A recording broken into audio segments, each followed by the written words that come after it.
avancer dans notre sujet. J'ai certaines pensées clés à partager avec vous. J'aimerais vraiment vous proposer certaines pensées clés. Quelle sera la première pensée clé?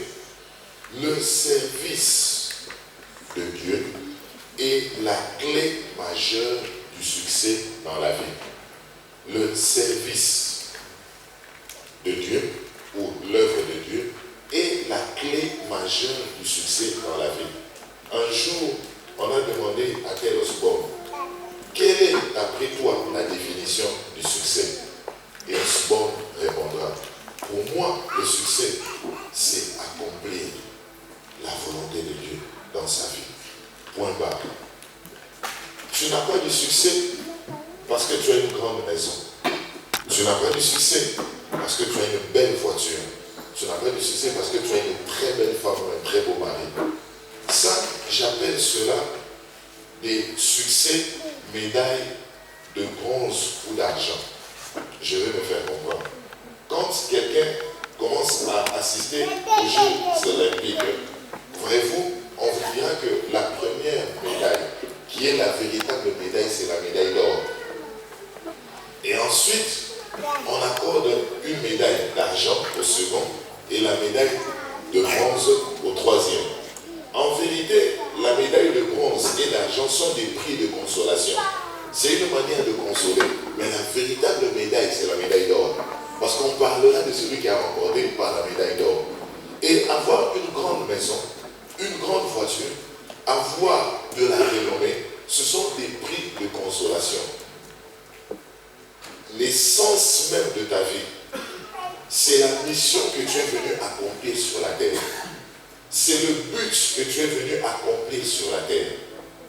Mais je suis en train de voir que par vos yeux, il y a un regard dubitatif.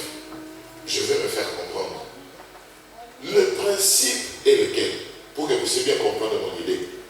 Lorsque Dieu voulait créer dans Genèse 1, lisez intelligemment Genèse 1 en commençant au premier verset jusqu'au 15e.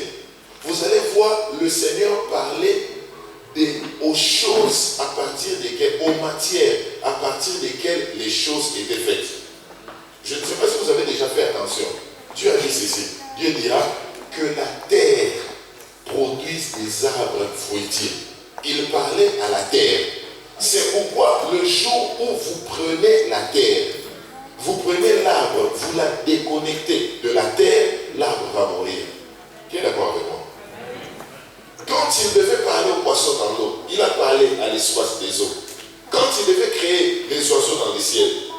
Mais quand c'est devenu à l'heure de créer l'homme, la Bible dit que Dieu a parlé en lui-même.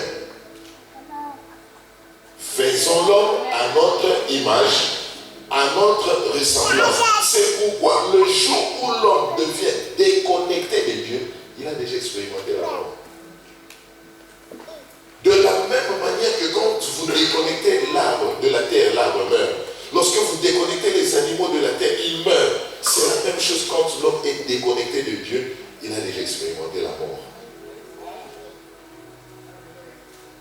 Le service de Dieu est la clé majeure du succès dans la vie. Deuxième pensée clé, très importante. Quelle est la deuxième pensée clé? L'intérêt du royaume attire l'intérêt du roi. Il n'y a pas de royaume sans roi. L'intérêt du royaume attire toujours l'intérêt du roi. Voilà. Pour qu'on puisse parler d'un royaume, il doit y avoir un roi. Et l'intérêt du royaume attire l'intérêt du roi. Qu'est-ce que je veux dire par là? Je suis dans Jacques 4, au verset 8. La Bible dit ceci. Approchez-vous de Dieu. Et qu'est-ce que lui fera? Et il s'approchera de vous.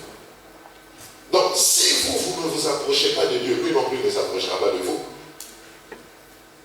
Quand tu fais un seul pas vers Dieu, lui il en fera 9 pour te rencontrer. En d'autres termes, celui qui est intéressé par moi, je serai aussi intéressé par lui. Vivre pour soi-même, c'est vivre pour peu de choses dans la vie. Il y a des gens qui disent, pasteur, moi je m'occupe de ma petite vie. Vivre pour soi-même, c'est vivre pour peu de choses dans la vie. Tu dois te délimiter à partir d'aujourd'hui et commencer à comprendre que tu ne pourras plus jamais vivre pour toi-même. Mais tu représentes un royaume ici sur la terre. Cela m'introduit à la troisième pensée clé. Quelle est la troisième pensée clé? Il n'y a pas de service perdu en Dieu et pour Dieu. Il n'y a pas de service perdu en Dieu et pour Dieu.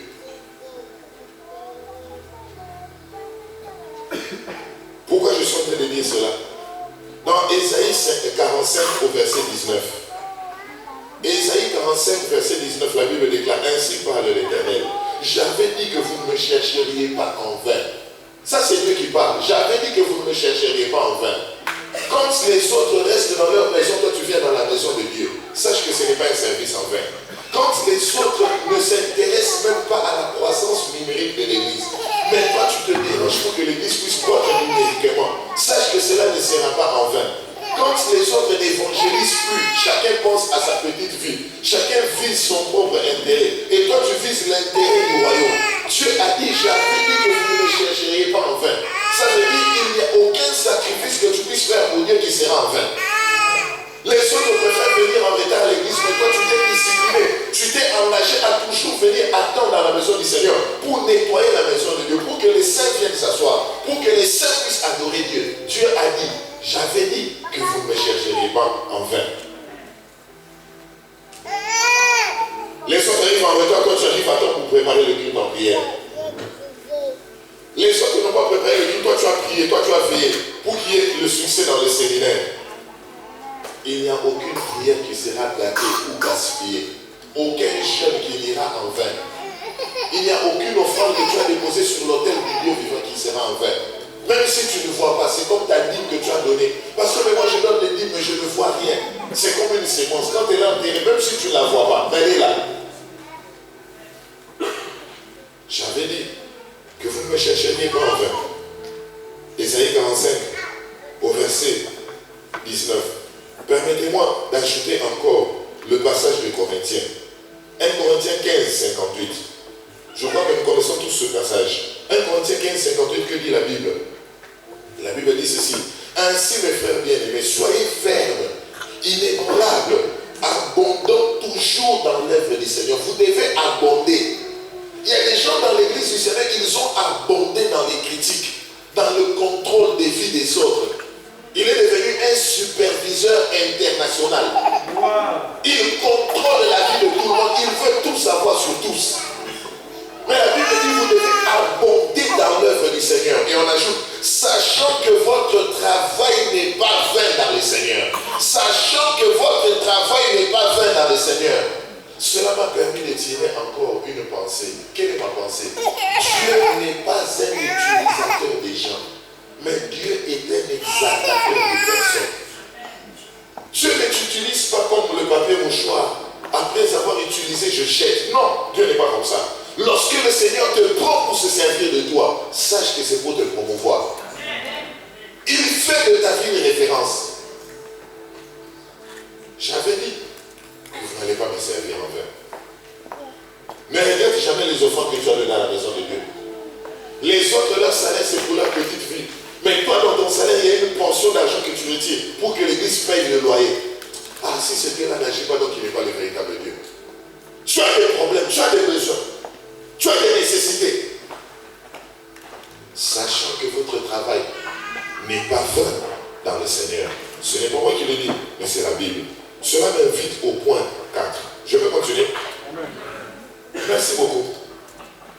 Quel est le point 4? La place que tu donnes à Dieu, je l'avais déjà dit, détermine la place que tu trouves dans le temps et dans l'éternité.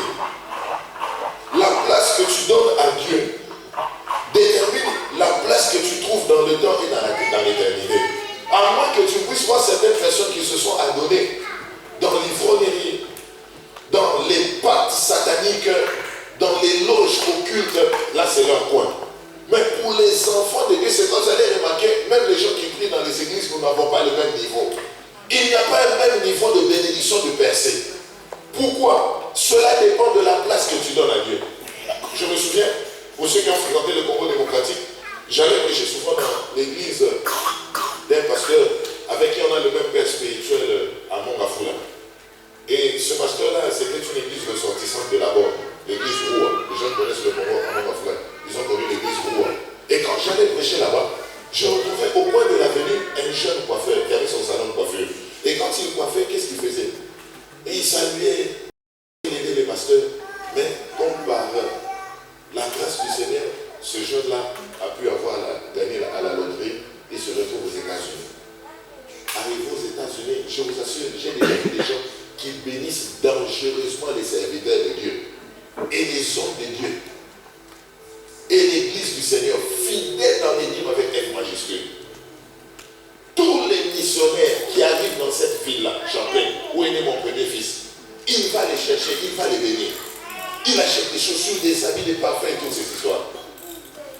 Ce frère-là, même sans connaître l'anglais, dans l'entreprise où il travaillait, en moins de 2 mois, a été promu. Il avait été promu comme étant le manager. Il est devenu directeur dans l'entreprise sans l'anglais. Et vous savez, pour une personne qui va aux États-Unis, pour bien fonctionner, la langue est une condition sine qua non. Lui, même sans l'anglais. Et comme si cela ne suffisait pas, il est devenu une référence pour couper les cheveux. La tondeuse aux États-Unis te coûte $20. Mais quand tu vas aussi chez le coiffeur, rien qu'une seule coiffe te coûte aussi $20. Sa maison devenait pleine les vendredis, les samedis et les dimanches, de telle sorte que par week-end, il ne gagnait jamais moins de $1000. Et au moment où je vous parle, il a 3 grandes maisons. Il conduit des grandes jeeps. Il s'est construit des maisons au pays, des terrains. Il n'y a aucun service qui n'a été fait par le Seigneur. Alléluia. C'est pour ça que vous avez remarqué dans l'église du Seigneur, si nous n'avons pas la même manière de donner à Dieu, nous n'avons pas la même manière de moissonner, si nous n'avons pas la même manière de prier, nous n'aurons pas la même onction, s'il vous plaît. Si nous n'évangélisons pas avec la même passion, Dieu ne va pas nous utiliser de la même manière. Si nous ne fouillons pas la Bible de la même manière, le Seigneur ne nous élèvera pas de la même manière. Parce que le succès est attaché à la parole. Que ce livre de la loi ne se lève point de ta bouche. Médite le jour et nuit, car c'est alors que tu auras du succès dans toutes les entreprises et c'est alors que tu réussiras. Si notre consécration n'est pas au même niveau, alors notre promotion non plus ne sera pas au même niveau. Si notre consécration n'est pas au même niveau, alors notre promotion ne sera pas non plus au même niveau. Je me permets d'aller directement au point. C'est quel point chez vous? Maintenant c'est 5. Hein? Très bien, 5. Je m'arrête là, au point 5, à titre introductif. Quel est le point 5? La dividende de la consécration dépasse de loin le coût de son engagement. Là, j'utilise un langage mathématique. La dividende de la consécration dépasse de loin le coût de son engagement. Je vais le faire comprendre. Cela veut dire quoi? Cela veut dire que le prix que ça va te coûter de te consacrer à Dieu, il y a un prix à payer pour se consacrer à Dieu. Tu vas subir les moqueries à l'école, le rejet parmi tes amis, tu peux subir la souffrance parce que tu as refusé de vivre maritalement avec un homme qui a tous les papiers alors que toi tu n'as même pas de papier. Ça va te coûter un prix, la consécration. Tu as refusé de coucher avec cet homme-là marié et tu es en train de souffrir. Le coût de ton engagement, ce que je veux dire, la moquerie et toutes ces histoires, ne sera jamais comparé par rapport au bénéfice de ta consécration pour Dieu. S'il y a des choses que tu as abandonnées pour ce Jésus-là, tu t'es privé, tu as sacrifié ton corps. Il y a des fois tu sens que ton corps te demande les désirs charnels. Ta chair a beaucoup d'appétit sexuel, mais tu t'es sacrifié. Le jour où le Seigneur te réunira, cela dépassera de loin les sacrifices, le prix que tu as payé pour ton engagement. C'est pourquoi j'ai dit, la dividende de la consécration dépasse de loin le coût de son engagement. Son bénéfice sera de loin supérieur à son coût. Le bénéfice. Tout ce qu'il te faudra pour servir Dieu ne peut jamais être comparé à ce que Dieu va te payer. Son gain sera plus grand que ta perte. Tu as beaucoup perdu en servant Dieu. Tu vas perdre sûrement le temps. Tu vas perdre ton corps. Nous, là, pour servir Dieu, on a des fois perdu le corps. Je crois être plus costaud, plus balèze que ça. Mais à cause des jeunes, on devient mannequin. Mais le coût, le prix, le salaire, en servant Dieu, ne sera jamais comparé au sacrifice qu'on a fait pour lui. Alléluia. Qui a compris mes 5 conseils clés? Ça, c'était juste pour vous saluer. Pour vous dire combien je vous aime. Je vous love grave. Est-ce qu'on peut acclamer le Seigneur?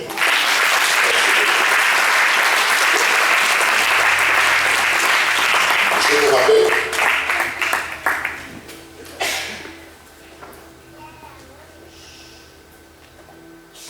vous rappelle, que nous sommes en train de parler des 10 piliers de la consécration. Mais là, à juste titre, j'aimerais mentionner encore, nous rajouter certaines définitions à la consécration. Parce que j'en ai beaucoup. Moi, j'en ai plus de 100. Mais je vous ai déjà donné, hier c'était combien? 7. 7. Ok, aujourd'hui 8. C'est encore quoi la consécration?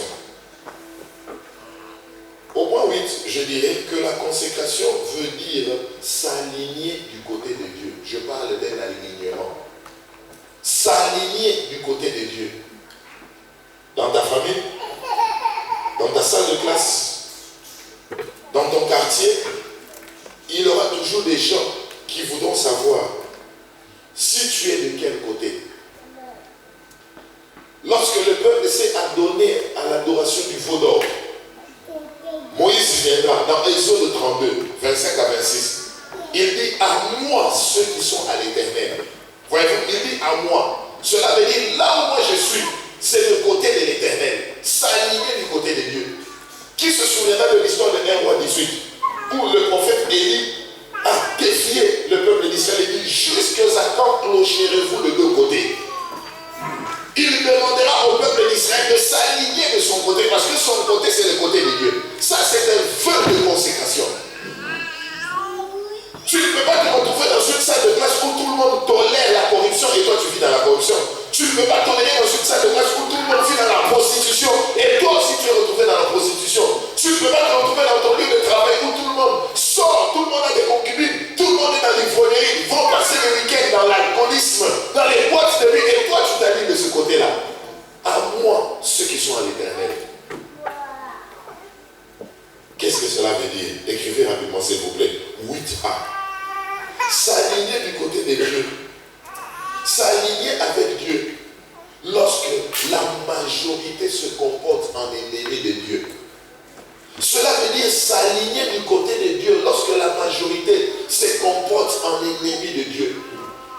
Nous sommes en train de vivre un temps, une génération où les gens sont en train de devenir de plus en plus ennemis de Dieu. La Bible déclare dans Matthieu 24, verset 12, vers la fin des temps, l'iniquité s'accroîtra et l'amour du plus grand nombre se refroidira. Il n'y a pas d'équilibre ni de balance. Lorsque dans une vie, dans une famille, dans une communauté, l'iniquité s'accroît, l'amour se refroidit. Et quand l'amour s'accroît, l'iniquité se refroidit. Pas d'équilibre.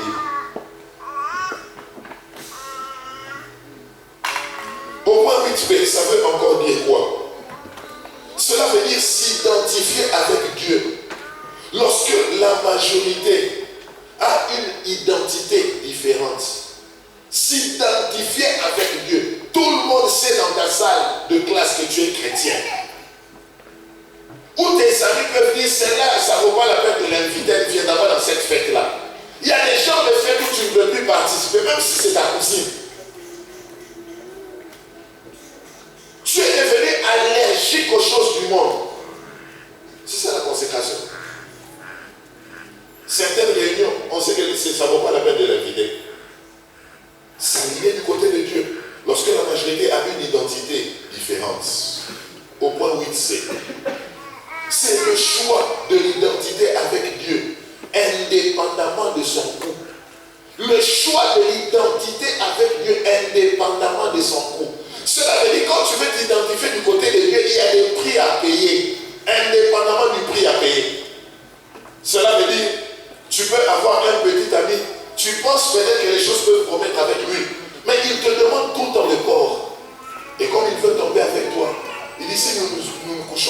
ensemble, alors nous allons nous séparer. Tu dis alors si c'est pour mon Dieu là, j'accepte qu'on puisse se séparer. C'est ça la consécration. Un homme marié fliqué, qui a tous les documents, toi tu n'as pas les documents, tu n'as rien. Il veut sortir avec toi. Mais parce que tu aimes Jésus, tu dis non monsieur. Malheureusement. Il y a un contrat qui pouvait te rapporter beaucoup d'argent, mais comme c'est un faux contrat, avec des fausses identités, de faux documents, tu refuses. Tu t'alignes du côté des dieux. Peu importe le prix à payer.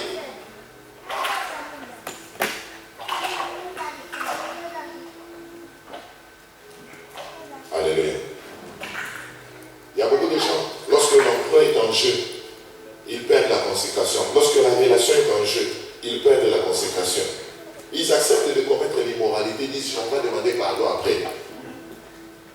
Je vais pécher, notre Dieu est un Dieu miséricordieux. Ça c'est blesser l'amour de Dieu.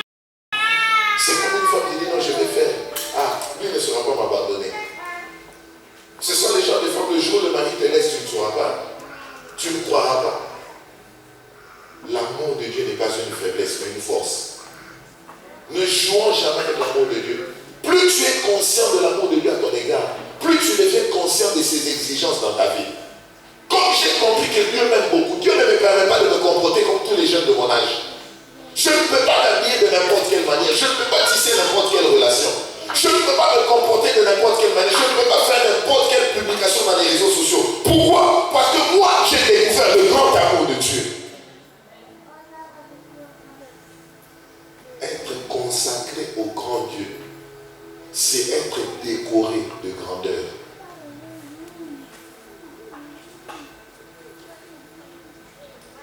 Frères et sœurs dans le Seigneur, c'est un choix.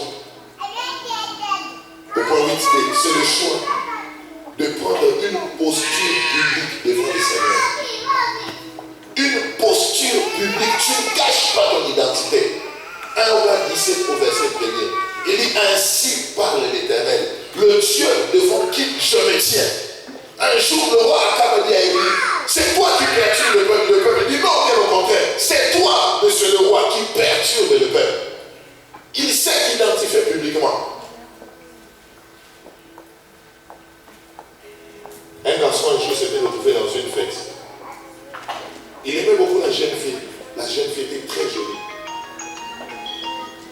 Et lui, il voulait amener la relation dans un cadre chrétien. Mais la jeune fille est encore mondaine. Alors imagine-toi le genre de fille là que tu aimes vraiment là. Le design que tu désires en une fille, elle avait tout. Et quand elle parlait, le cœur du jeune garçon. Alors il y avait un moment, ils sont allés dans une fête de l'école. Il y avait une douce musique, le slow music.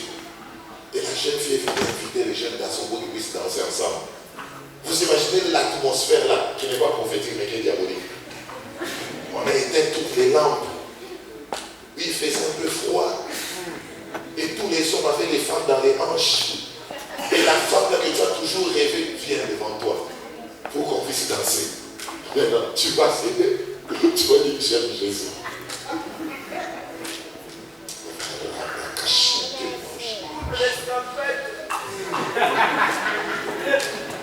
Alléluia. Ceux qui sont consacrés à Dieu ne peuvent pas avoir une posture secrète pour lui. Lorsqu'un homme a honte de présenter sa femme, c'est qu'il n'est pas consacré à cette femme. Lorsqu'une femme a honte de présenter son mari, c'est qu'il n'est pas consacré. Excusez-moi, j'ai oublié de présenter ma femme. Ma femme, c'est cette jolie dame qui est venue.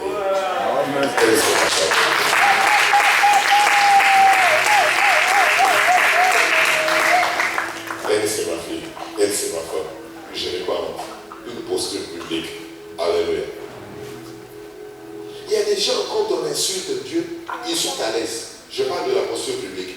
Il y a des gens, quand on insulte les pasteurs, ils sont à l'aise. Il y a des gens, quand ils voient des vidéos obscènes, des images obscènes dans les réseaux sociaux, ils rient. Ils rient de tel pasteur parce que ce n'est pas ton pasteur. Non, tu commets l'erreur. Parce que nous faisons partie du même camp. L'église du Seigneur, c'est la seule armée où lorsqu'il y a des blessés de guerre, on prend encore le couteau, on fait tuer. S'il fait partie de notre camp, même si ce n'est pas ton pasteur, c'est une honte pour nous tous. Ne soyez jamais heureux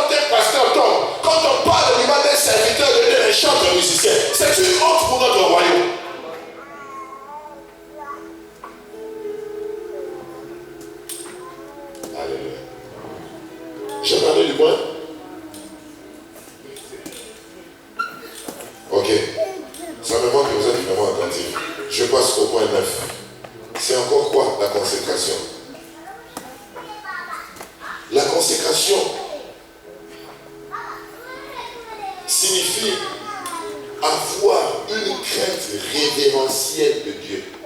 Une crainte révérentielle de Dieu. Une crainte révérentielle de Dieu. Quand tu es consacré, tu crains Dieu.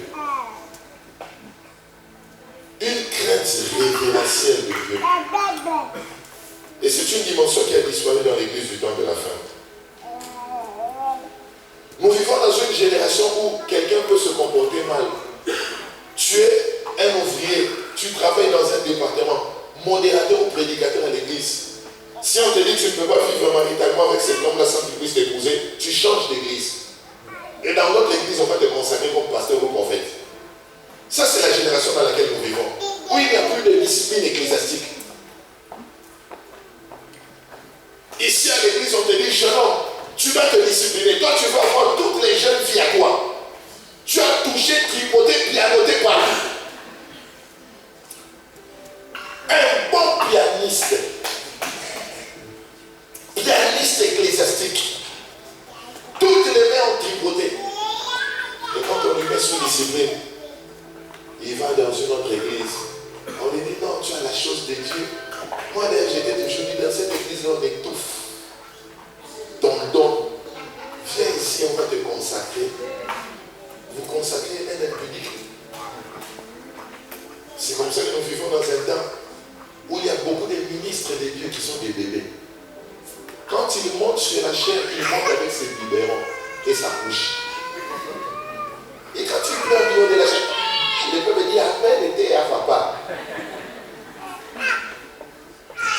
Des ministres avec des biberons et des couches. Beaucoup d'immaturité du haut de la chair. La crainte révérentielle de Dieu. Genèse 39, au verset 9. La Bible déclare, Joseph qui répondra à la femme de Potiphar. Il dit, personne n'est plus grand que moi dans cette maison. Et il ne m'a rien interdit que toi, parce que tu es sa femme. Et comment ferais-je un si grand mal? Et pécherais-je contre Dieu un si grand mal? Il y a des gens qui me disent, il n'y a pas de petits péchés. Il n'y a pas de grands péchés. Il y a des petits péchés, il y a des grands péchés. L'impudicité est un grand péché. Comment commettrais-je un si grand mal? Et pécherais-je contre Dieu? Je ne veux pas. Genèse 42, au verset 18. Il continue à parler. Là, c'est Joseph. Qu'est-ce qu'il dit, Joseph? Genèse 42, 18. Et le troisième jour, Joseph leur dit, faites ceci et vous vivrez. Et moi, je crains Dieu. Il confie, moi, je crains Dieu. C'est pas la Bible dit que celui qui se glorifie dans le Seigneur. Moi, je crains Dieu. Avoir la crainte révérentielle de Dieu. Ça, c'est le point 8. Non, je suis toujours au point 9. Non? Ok, au point 9. Merci beaucoup. Waouh, ça montre que vous suivez attentivement. On va acclamer le Seigneur. Ça, c'est intéressant.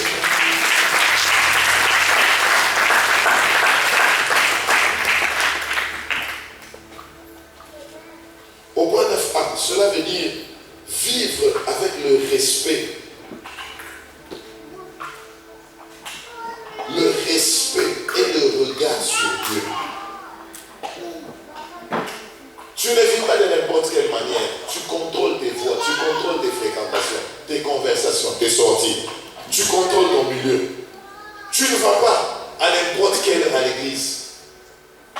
Et en pire encore, il y a des gens, quand ils vont dans une réunion avec certains dignitaires de la société, ils ne peuvent jamais amener des chewing-gums.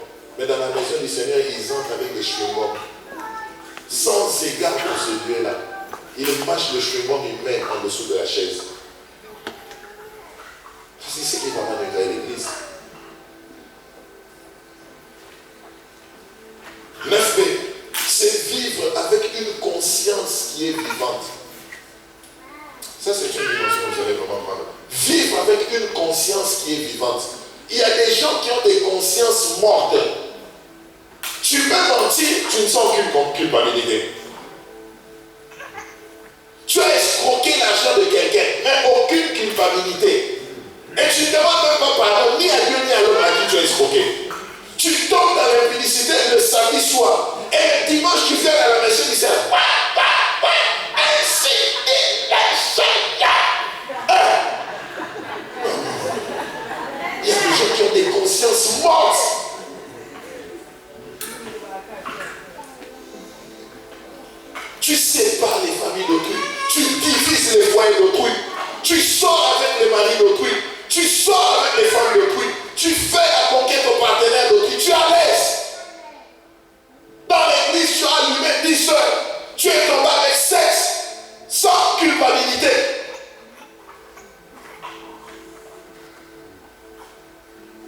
vivre avec une conscience qui est vivante. Que dit l'apôtre Paul dans Acte 24, au verset 16? Regardez ce qu'il dit en ce qui concerne la conscience. Acte 24, au verset 16. Il dit ceci. Il dit, à cause de cela, moi aussi je m'exerce à avoir toujours une conscience sans reproche devant Dieu et devant les hommes. Une conscience. Je m'efforce à avoir une conscience sans reproche devant Dieu et devant les hommes. Si tu as volé l'argent de quelqu'un, ton pardon ne va pas seulement terminer avec Seigneur, pardonne-moi pour l'argent que j'avais escroqué ou la dette non payée. Après avoir demandé pardon à Dieu, tu dois retrouver cette personne-là et tu dois payer la somme que tu lui dois. Tu dois payer la dette. Et il y a des chrétiens qui sont à l'aise avec des dettes non payées.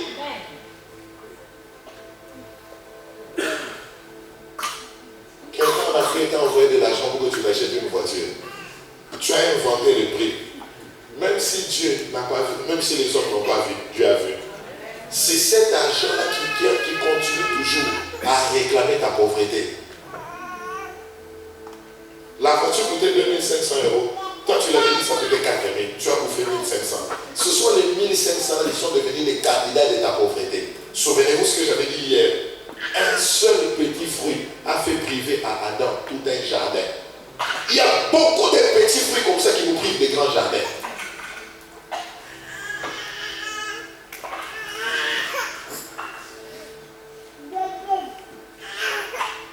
Je dis l'église est silencieuse. Ça me fait beaucoup du bien.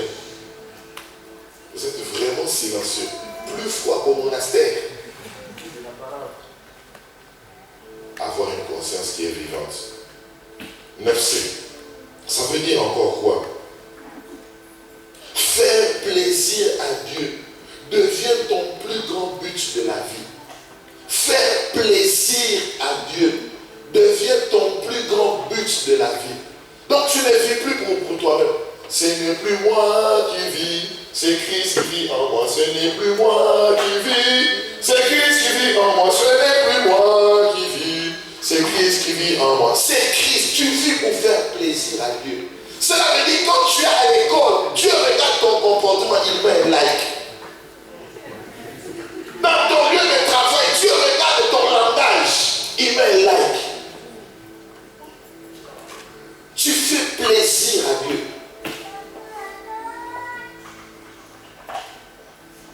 Les personnes non consacrées vivent pour elles-mêmes. Il n'a que faire de la réputation. Qu'on parle du mal de Dieu ou pas, et tailler que ça ne concerne pas. 9B.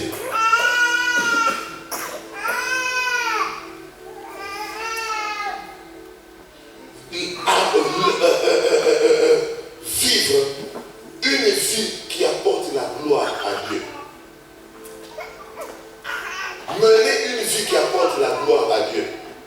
Pour ceux qui ne savent pas, la gloire de Dieu est plus importante que le bien-être de l'homme. La gloire de Dieu est plus importante que le bien-être de l'homme. Mener une vie qui apporte la gloire à Dieu. Quand on te vend, dit non, Dieu ne le fait pas sa vie. Qu'est-ce qui m'a amené à retourner à Jésus? Mon père est mort en décembre 89. 2 semaines après, je donnais ma vie au Seigneur. Et quand j'avais donné ma vie au Seigneur, à un moment, je suis allé à l'internat et devenu un peu distrait. Mais quand on s'est retrouvé pendant les vacances, on avait un cousin qui venait de la province. Et c'était notre maison, à l'époque on vivait avec les fils de mon oncle, c'était une maison pleine. Imaginez-vous une maison, il y avait beaucoup de gens. Pendant plus de 3 mois, il y avait ce cousin-là qui était chrétien. Je ne l'avais jamais vu pécher. Vous savez, il y a des gens qui dégagent une pureté. Quand tu t'approches de lui, tu commences à sentir la culpabilité. Il ne t'a pas péché. Aucune évangélisation. Donc il dégage une pureté, une sainteté. Quand tu le vois, tu commences à te contrôler. Tu contrôles tes paroles, tes agissements. Un jour, quand il m'a regardé, il me dit, cette chanson-là que tu chantes, ça veut dire quoi? Je dis, non, mais ça veut dire ceci. On dit, Et je suis revenu au Seigneur. Une vie qui apporte la gloire à Dieu. Quand les gens te voient, ils sentent Dieu. Tu sens l'odeur de Dieu. Tu as déjà senti ça? Tu sens Dieu, tu dégages la divinité.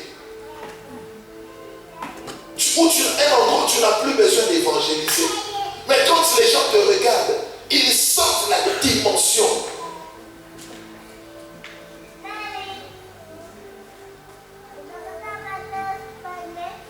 Je peux continuer?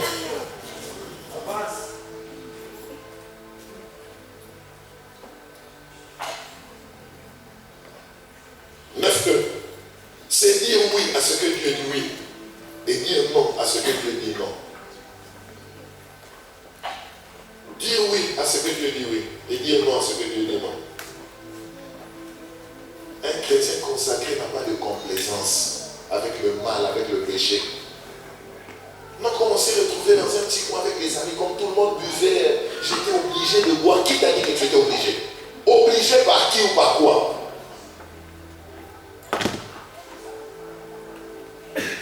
Il y a des gens qui vivent pour ça dans le souci de plaire à son partenaire, plaire aux amis, plaire à la famille. Ils arrivent à compromettre leur consécration. La Bible déclare dans Matthieu 26 au verset 16 que sert-il un homme de gagner tout le monde s'il perd son âme? Et que donnerait un homme en échange de son âme? Qu'est-ce que tu vas donner? Que sert-il un homme de gagner tout le monde?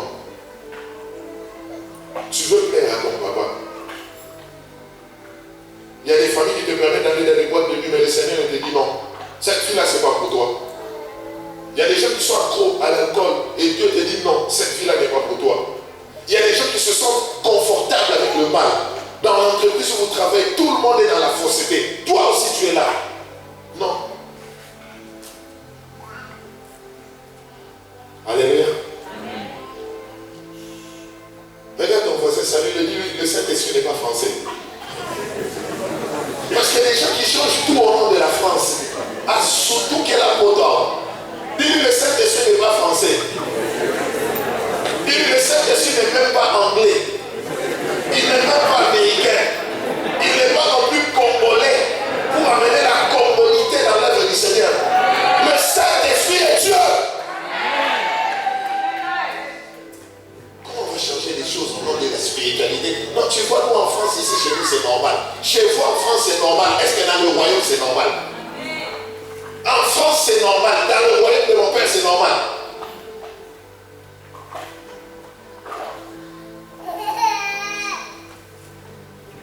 Je m'arrête là dans les définitions. Je vais maintenant parler des 10 piliers de la consécration. Avant que je ne puisse les mentionner. Vous savez, un jour, j'étais en train de lire dans ma Bible, dans Jean 11, premier, j'ai lu que Jésus s'est retrouvé à Béthanie, dans la famille de Lazare. Qui a déjà vu ça? Qui a déjà vu Jésus à Béthanie? Vous savez ce que représentait Béthanie pour Jésus? Quand Jésus est venu sur la terre, à chaque fois qu'on le menaçait, Jésus fouillait à Béthanie. Quand on menaçait de lui jeter des pierres, c'est à Béthanie que Jésus fuyait. Parce que Béthanie était un lieu de refuge, un lieu de repos pour Jésus. Après avoir tant prêché pendant la journée, il allait se reposer à Béthanie. C'est à Béthanie où Jésus était libre d'exprimer les désirs de son cœur, où il pouvait demander à manger, où les sœurs de Lazare, Marthe et Marie, lui servaient. Sans problème.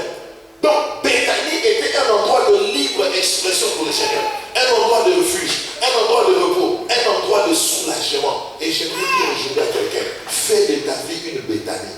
Un endroit où Jésus trouve le repos. Jésus souffre trop dans notre génération. Quand les gens maltraitent le Seigneur dans notre génération, quand les gens font avoir honte au nom de Jésus-Christ, quand les gens jettent le bien sur lui par notre comportement, par nos langages, par nos philosophies, par nos mariages gays, bisexuels, transsexuels, quand les gens maltraitent le nom du Seigneur, fais de ta vie une Béthanie. Un endroit où Jésus trouve le repos, un endroit de refuge pour le Seigneur, un endroit où Jésus est libre de s'exprimer, exprimer les désirs de son cœur. Quand ta vie deviendra une Béthanie, si Jésus veut toucher une âme, il sait qu'il a une adresse sûre, il passera par toi. Si Jésus veut aider un pauvre ou un orphelin, Jésus sait qu'il a une adresse sûre, il passera par toi. Si Jésus veut intervenir dans son église, il sait qu'il passera par ta vie. La dimension de Béthanie.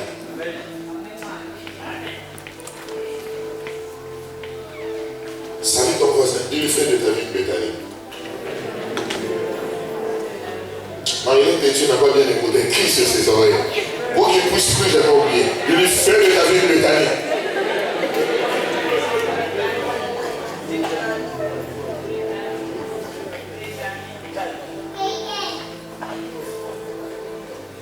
Alléluia. Je peux continuer? Maintenant, les 10 piliers de la consécration. Nous allons travailler avec le temps rapidement. Donc, quand je parle d'un pilier, ce sont des choses qui soutiennent la consécration. Si je suis réellement consacré à Dieu, comment est-ce que je saurais que je suis consacré à Dieu? Il y a des choses qui démontrent cela. C'est ce que nous voulons voir aujourd'hui. Au point 1, la première, le premier pilier, c'est une vie de prière. Une vie de prière qui est fervente. Une vie de prière qui est fervente. Quand tu es consacré à Dieu, tu ne pries pas comme tout le monde. Hier, je vous avais dit que la prière est un moyen par lequel un chrétien entre en communication avec Dieu. Communiquer ne consiste pas seulement à parler, c'est aussi écouter d'une façon active en accordant toute son attention. Quand tu dis que tu as prié, tu ne monologues pas, tu dialogues. La prière n'a jamais été un monologue, c'est un dialogue. Tu parles et Dieu répond. Dans Habakkuk 2, 1 à 2, il dit, je me tenais sur ma tour. La tour de contrôle, c'est la dimension de la prière. Dans une autre version, il dit, je me tenais sur la tour de contrôle, c'est comme une sentinelle. Et tu te retrouves là pour veiller sur la parole du Seigneur. Qu'est-ce que pour voir ce que le Seigneur me dirait et ce que je répondrai. Voir. Tu te tiens dans un endroit où tu parles et Dieu te répond. Il te donne des éclaircissements, des orientations. Je suis arrivé à Metz, j'avais beaucoup à dire sur la consécration. Mais tous les jours, je devais recourir au Seigneur. Je peux toucher sur quel aspect dans cette saison qui va produire des résultats dans la vie des gens. Je ne peux pas dire tout ce que je connais, je ne saurais pas. Je dois dépendre du Créateur. Une vie de prière, mais qui est fervente. Quelqu'un peut lire avec moi Genèse 19, 27. Dans Genèse 19, 27, la Bible dit, et Abraham se leva de bon matin. Et il vint au lieu où il s'était tenu devant l'Éternel. Donc dans l'habitude d'Abraham, il se levait tous les jours de bonheur. Il se levait de bon matin pour prier. C'était la coutume d'Abraham. Une vie de prière qui était fervente. Maintenant, écrivez avec moi s'il vous plaît. Parce que je suis en train de développer le point 1. Premier pilier. 1A. Une vie de prière qui est fervente. Quel est le point 1A?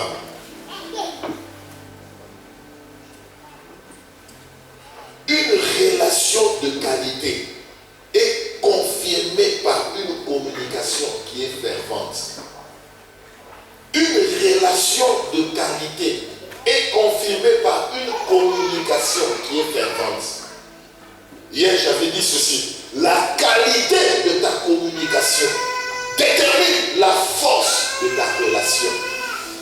La qualité de ta communication détermine la force de ta relation. En d'autres termes, lorsque la communication est brisée, la relation aussi devient brisée. Lorsqu'une jeune fille prétend aimer un jeune garçon, si vous ne parlez plus, elle te dit on n'est plus ensemble. Vrai ou faux? C'est la première des choses qui démontre que vous n'êtes plus ensemble parce que vous ne parlez plus. Quand la communication est brisée, la relation est brisée. Alors je me poserai la question pour savoir comment est-ce qu'il y a des chrétiens qui sont à l'aise. Ils prient le dimanche et toute la semaine ne priera même pas. Et tu es capable de commencer ta journée sans même avoir consulté Dieu. Ah! Il y a des gens, je me demande comment vous vivez. Pour reconnaître comment doit fonctionner un appareil, chacun d'entre nous a un menu. Quand tu t'achètes un nouvel appareil, tu recours au menu. Et si tu veux savoir comment tu dois fonctionner sur la terre, tu dois recourir à ton fabricateur. Ton créateur, c'est lui qui doit déterminer ton fonctionnement sur la terre. Comment tu dois fonctionner en Metz? Ton fabricateur va te dire. Cela m'amène au point 1B. Que dit le point 1B? La vie de prière est la confirmation de la dépendance à Dieu et de l'insuffisance personnelle. La vie de prière est la confirmation de la dépendance à Dieu et de l'insuffisance personnelle. Celui qui prie montre qu'il dépend de Dieu. Jean 15 au verset 5. La Bible dit, car sans moi, vous ne pouvez rien faire. Si tu pries, tu dis au Seigneur, si tu ne m'aides pas, cela ne dépend pas de mon diplôme pour travailler. Cela ne dépend pas de mon intelligence ou de ma beauté pour me marier. Si toi, tu ne me viens pas avec, je ne vais pas me marier. Je ne saurais pas travailler. Parce que je peux aussi tomber malade. Je peux perdre cette santé-là. Il y a des gens qui meurent ici en Europe, malgré le développement de la médecine. La vie de prière est la confirmation de la dépendance à Dieu et de l'insuffisance personnelle. Je vais le dire d'une autre manière. Le manque de prière est la confirmation de l'indépendance et de la suffisance personnelle. Le manque de prière, c'est la confirmation de l'indépendance. Non, même si je ne prie pas, je suis déjà intelligent. Moi, même si je ne prie pas, je suis joli. Les hommes, ils viendront toujours. Moi, même si je ne prie pas, je travaille. On est en Europe, il y a beaucoup d'emplois ici. Le manque de prière, c'est la confirmation de l'indépendance et de la suffisance. Être autosuffisant, c'est être totalement déficient. Être autosuffisant, c'est être totalement déficient dans la vie.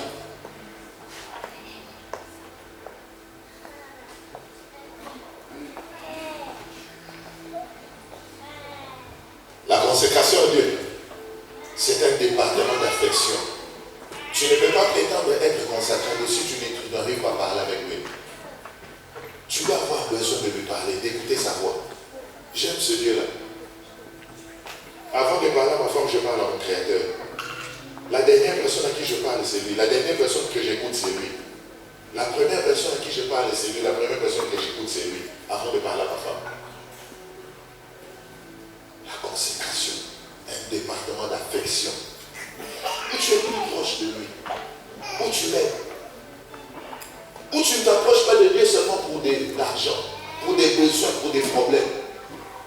Le défaut du christianisme africain, c'est que Jésus a problème. Un Jésus à qui on recourt lorsqu'on a des problèmes. Quand tu as beaucoup de problèmes, tu pries beaucoup.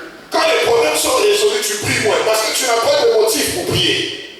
Frères et sœurs dans le Seigneur, ne cherchez pas la main de l'Éternel. Cherchez plutôt la face de l'Éternel. Ne cherchez pas la main de l'Éternel. Cherchez plutôt sa face. Quand je parle de la main de l'Éternel, je vois sa provision. Je vois son action. Je vois son intervention. Si tu es limité à la main de Dieu, tu te satisferas bientôt. Tu entreras en satisfaction. Cherche sa face. Parce que dans sa face, il y aura toujours un nouvel aspect à découvrir. La Bible dit, nous connaissons en partie, nous prophétisons en partie. Mais nous connaîtrons dans la totalité quand nous le verrons dans sa gloire. Laisse que ta satisfaction entière dans la vie soit le jour où tu verras ton Créateur dans la félicité éternelle. Vous êtes devenus trop francs. Ça, ce n'est que le début du commencement, comme disait quelqu'un. Je peux continuer. Je parlais d'une vie de prière qui était fervente. Au point de l'engagement dans les services du royaume. L'engagement dans les services du royaume. Dans Matthieu 4 au verset 10, lorsque le diable a demandé à Jésus de se prosterner devant lui, Jésus lui dit, il est écrit, tu ne te prosterneras pas devant. Tu ne te prosterneras que devant le Seigneur ton Dieu, tu l'adoreras et tu le serviras lui et lui seul. Tu serviras lui et lui seul. Exode 23, 25 à 26. Exode 23, 25 à 26. Vous servirez l'Éternel votre Dieu. Et il bénira votre pain et votre eau. Et il ôtera du milieu de toi toute maladie et infirmité. Et il n'y aura au milieu de toi aucune femme qui avorte, ni femme stérile. Et j'accomplirai le nombre de tes jours. Vous servirez l'Éternel votre Dieu. Et il le bénira. Le service pour Dieu, c'est le plus grand secret de la bénédiction dans la vie. Il y a des gens qui cherchent la bénédiction, l'adresse la plus facile. Pour être béni de Dieu et par Dieu, c'est le service. J'aimerais le dire d'une autre manière. Si tu viens à l'église du Seigneur et que tu n'occupes aucune aucune charge dans la maison de Dieu, cela veut dire que tu n'es pas consacré. Si tu n'existes dans aucun département de l'église, ni dans le protocole, ni dans la musique, tu ne fais rien, ni dans le département de la jeunesse ou des mamans ou quoi que ce soit, cela veut dire que tu n'es pas consacré à Dieu. Pourquoi? Parce qu'en Christ Jésus, il n'existe pas de chrétiens indépendants. Si tu n'occupes aucune charge dans la maison de Dieu, ce que ton amour pour lui est faux. Ta consécration est fausse, remplie de mesquinerie et de fausseté. Il est impossible d'être consacré au Seigneur et ne pas occuper une charge dans sa maison. En d'autres termes, un chrétien consacré est un acteur dans la maison de Dieu et non un spectateur. Il est un acteur dans la maison de Dieu et non un spectateur. Il fait arriver les choses, mais il ne voit pas les choses arriver dans la maison de Dieu. Quand tu es consacré, tu sais, s'il y a la réussite du séminaire du culte, c'est parce que toi tu as investi ta prière, tu as investi ton jeûne, tu as investi ton argent, tu as investi ton évangélisation, tu as fait quelque chose pour le succès de ce séminaire. Si tu n'as rien contribué, c'est que tu n'es pas consacré à Dieu. Imaginez-vous un cas d'urgence, maman est malade à l'hôpital. C'est n'importe qui qu'on enverra pour acheter des médicaments. On envoie un responsable. Une personne sur qui on peut compter, parce qu'on sait que si la personne faillissait, ça peut causer peut-être la mort de maman. Nous sommes dans un état d'urgence, en ce temps de la fin. Et Dieu a besoin de chrétiens consacrés. Des gens sur qui compter. Des gens qui ne remplissent pas les chaises inutilement. Des gens qui, quand ils ne sont pas là, leur présence est notable. Et leur absence aussi est remarquable. Présence notable, absence remarquable.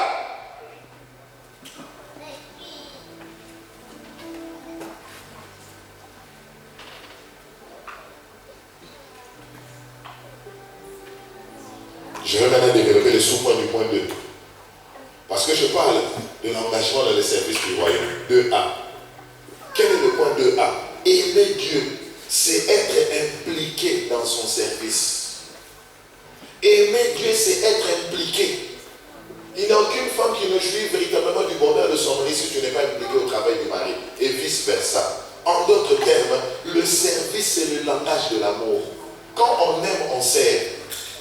Les mamans, vous êtes là? Quand tu ne sens plus rien pour ton mari, ça t'énerve de servir, de dresser la table pour lui, vrai ou faux? Non, j'aimerais écouter les mamans. Vrai ou faux? Mais quand tu sens quelque chose pour lui là dans le cœur, quand tu le sers et qu'il mange avec appétit, comment vous sentez les mamans? Le service que tu fais dans la maison du Seigneur, c'est le langage de ton amour. Quand il mange avec appétit, tu dis, hé, oh yama yama moko. Dans nos cabonets, à mon tonté. Le service, c'est le langage de l'amour. Il est impossible d'aimer le Père et de ne pas prendre soin de son œuvre. Impossible. C'est un manque d'affection. Si tu n'existes dans aucun département, aujourd'hui c'est le jour de ta décision. Parce que la vie d'une personne n'est pas changée par une grande prédication, mais par une grande décision. Ta vie ne changera pas à cause d'une grande prédication, mais une grande décision. Aujourd'hui tu dois te décider. Tu t'es privé de beaucoup de bénédictions, tout simplement parce que toi tu contemples dans la maison de Dieu. Le pasteur a raison. Amen. Merci. 2B. Aimer Dieu, c'est être engagé à son intérêt sur la terre. Aimer Dieu, c'est être engagé à son intérêt sur la terre. Tu es engagé à son intérêt. Son intérêt. Psaume 35, au verset 27. Que dit la Bible? Psaume 35, 27. J'aime beaucoup ce verset. La Bible dit ceci. Qu'ils exultent et qu'ils se réjouissent. Ceux qui sont affectionnés à ma justice. Ce sont les chrétiens consacrés. Ils sont affectionnés à ma justice. et qu'ils disent continuellement, magnifié soit l'Éternel, qui prend plaisir à la prospérité. Le mot hébreu utilisé, c'est shalom. Qui prend plaisir à la prospérité ou au shalom ou à la paix de son serviteur. Le Seigneur prend plaisir, pas n'importe quelle catégorie de personnes, à la prospérité de son serviteur. Quand tu sers Dieu, Dieu prend plaisir à ta prospérité. Parce qu'il y a des gens, quand ils reçoivent la prospérité, c'est pour assassiner les jeunes filles de la ville. Tirer la virginité de toutes les petites innocentes. Envahir toutes les personnes SDF, les SDF qui viennent chez toi à la maison. Comme ils n'ont pas de documents, tu veux profiter de leur vulnérabilité. Le Seigneur prend plaisir à la prospérité, au shalom de son serviteur. Quand une personne qui sert Dieu est bénie, ça édifie la foi de beaucoup de gens. Ça vous donne envie de chercher Dieu. Ça fait du bien.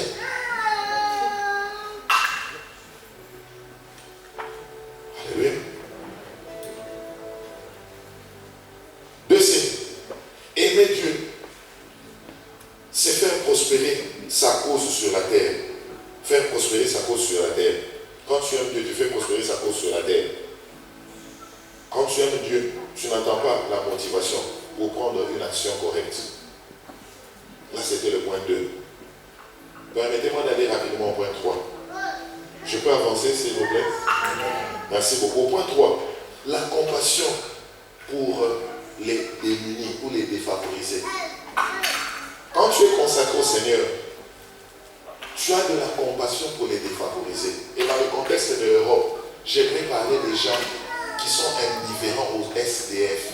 Quelqu'un est venu fraîchement de l'Afrique. C'est ton frère africain, n'a pas encore reposé sa tête. Comment vous vous comportez? Vous abusez de ces gens-là. Vous les utilisez, vous les exploitez. Vous les maltraitez dans vos maisons. Et vous attendez la bénédiction du Très-Haut. Jacques 1 au verset 27. La Bible dit la véritable religion, c'est aider les pauvres, les malheureux, les veufs, les orphelins. Mon frère Jacques est en train de dire, si ton frère a froid, tu lui dis, va, chauffe-toi. Ton frère a faim, tu lui dis que Dieu te bénisse. Il dit, la foi sans les œuvres est une foi qui est morte. Beaucoup de chrétiens n'ont plus de véritable foi. Pas de compassion pour les défavorisés, les démunis. Le pire, c'est pour toi qui as déjà chassé quelqu'un qui est venu vivre dans ta maison. Parce que la personne était sans défense. Amen. Son Dieu là a vu. Ah oui, hein? J'aimerais vous dire, même le géant Abraham, le patriarche, le jour où il a chassé Agar, ma Bible déclare que les pleurs d'Agar et de son enfant sont montés sur le trône de Dieu. Laisse qu'il y ait des gens qui ne pleurent pas à cause de toi. Ils ont souffert sous l'hiver parce que toi tu les as chassés. Ils ont pleuré. Ils ont condamné Dieu parce que toi tu les as maltraités. Matthieu 25, 37 à 40. Jésus est en train de dire, j'avais faim, vous ne m'avez pas donné à manger. J'avais soif, vous ne m'avez pas donné à boire. Matthieu 25, 37 à 40. J'étais étranger, vous ne m'avez pas accueilli. Est-ce que c'est écrit dans la Bible? J'ai été étranger, vous ne m'avez pas accueilli. Mais les gens se sont trouvés devant le Seigneur et dit, Seigneur, quand est-ce que nous t'avons vu avoir faim, avoir soif? Quand est-ce que toi tu étais étranger? Il dit, toutes les fois que vous l'avez fait à l'aide de ces petits, c'est à moi que vous avez fait. Je suis triste d'écouter vos histoires ici en Europe, des gens qui sont maltraités parce qu'ils n'ont pas de documents. Parce qu'ils sont sans domicile.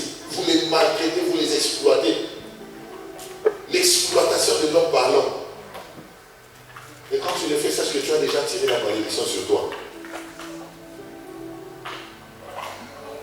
Il est impossible d'aimer Dieu quand tu es inattentif aux besoins des autres, des démunis, des parleurs. Jésus voulait te dire, la manière dont tu les avais traités, c'est un reflet de la manière dont tu m'as traité moi.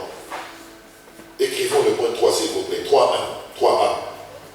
L'amour est confirmé par la décision de l'amant d'enlever les fardeaux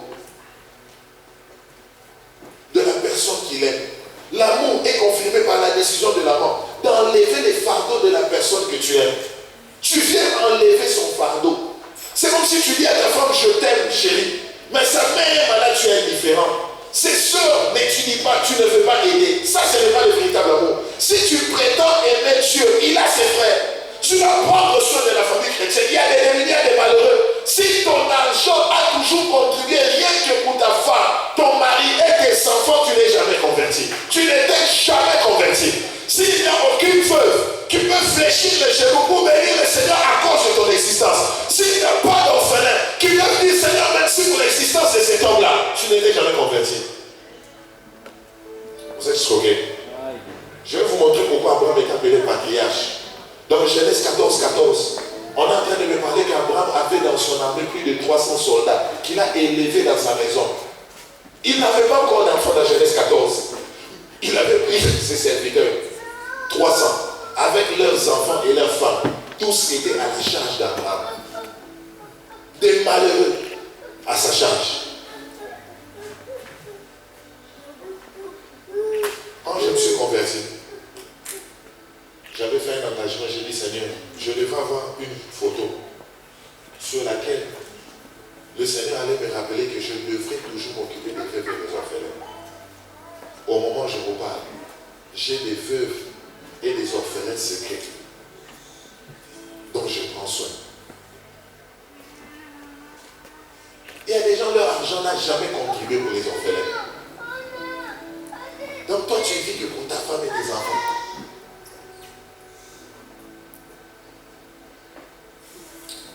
Pire encore, permettez-moi de vous dire, il y a des gens, ils vivent bien ici, mais sa femme, sa maman, au pays là-bas, elle vend le charbon. Et ici, la personne toujours a dit Seigneur. Yoshi à ma moto. Psychologie. Mais sa femme, sa maman au pays vend le charbon. Non, je le dis à 40 ans. Dans quelle chambre vit ta mère? Dans quelle chambre ta maman dort? Ton père, il vit dans quelles conditions? Tes frères, ils vivent dans quelles conditions? Votre silence là est édifiant.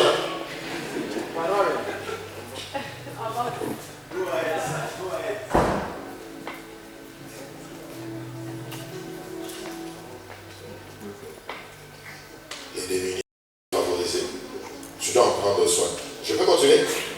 Même si vous dites, je vais continuer. Prêcher, ça fait du bien. Ah, merci Seigneur d'avoir fait de moi un prédicateur. En continue, il t'a dit couillard. Ça fait du bien d'être un prédicateur. 3B.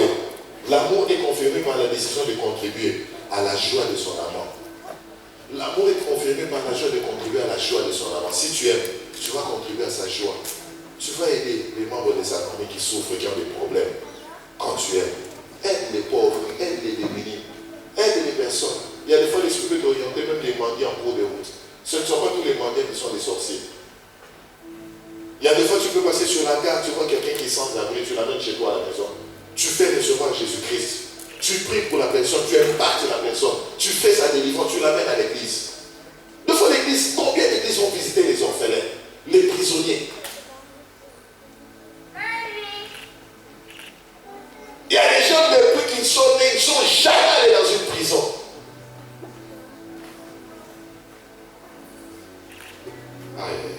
Troisième, l'amour est confirmé par la décision de transmettre la passion à son amant. L'amour est confirmé par la décision de transmettre la passion à son amant. Donc tu es en train de oindre cette passion-là. Tu transmets la passion. Tu n'es pas indifférent. Il y a beaucoup de temps qui me manquent pour pouvoir parler de l'onction de Cyrus. Sur ce point, je saute. Au point 4. Au point 4, c'est la représentation du royaume dans l'intégrité. Quatrième pilier de la consécration, c'est la représentation du royaume dans l'intégrité. Tu représentes. Un chrétien consacré ne vit plus pour lui-même. Un chrétien consacré vit pour son Seigneur. 2 Corinthiens 5 au verset 20. La Bible dit qu'il nous a réconciliés et il a fait de nous ambassadeurs pour Christ. Et quel est le rôle de l'ambassadeur? Il représente son pays sur une terre étrangère. Tu représentes le royaume de Dieu sur une terre étrangère qui est la France. Tu représentes le royaume. Tu n'es pas de la France. Tu es du ciel. Tu es citoyen du royaume. Mais tu représentes le royaume ici en France. Matthieu 5, 14 à 16. Matthieu 5, 14 à 16. Vous êtes le sel de la terre et la lumière du monde. Si le sel perd sa saveur, à quoi sert-il? On ne prendra jamais une lampe pour la mettre sous la table, mais on doit la mettre au-dessus. Que votre lumière brille et que les hommes voient vos bonnes œuvres. Que votre lumière brille. Pour être à la lumière, tu l'as éclairé au milieu des ténèbres. Nous écrivons, s'il vous plaît, parce que j'ai dit que le chrétien consacré n'a pas la permission de vivre que pour lui-même. 4a. Le véritable amour est confirmé par la passion d'amener l'honneur à son amant. Le véritable amour est confirmé par la passion d'amener l'honneur à son amant. Tu ne veux plus amener la honte à la personne que tu aimes, mais tu amènes l'honneur. L'église d'aujourd'hui est semblable à une femme que tout le monde critique, on dit celle-là vraiment. Son mari est un homme respectable, mais elle vraiment, elle est moins sérieuse. Elle est aventurière, elle n'est pas sérieuse du tout. Regarde ses publications dans les réseaux sociaux. Regarde son comportement à l'école, dans son lieu de travail. Dès que tu es là, tu représentes quelqu'un. Tu représentes ton amant. Tu dois le représenter dans l'honneur et l'intégrité. Ne parle plus de n'importe quelle manière. N'agis plus de n'importe quelle façon. Ton comportement ne peut pas être n'importe lequel dans ton lieu de travail. À l'école où tu étudies, là où tu vis dans le quartier, et même ici à l'église, tu dois le représenter dans l'intégrité. Le docteur Mike Murdock disait que l'intégrité ne se trouve pas, elle se discerne. Job a dit que Dieu, Job 31,6, que Dieu me pèse dans ses balances justes et qu'il reconnaisse mon intégrité. Dieu a des balances. Que Dieu me pèse dans ses balances et qu'il reconnaisse mon intégrité.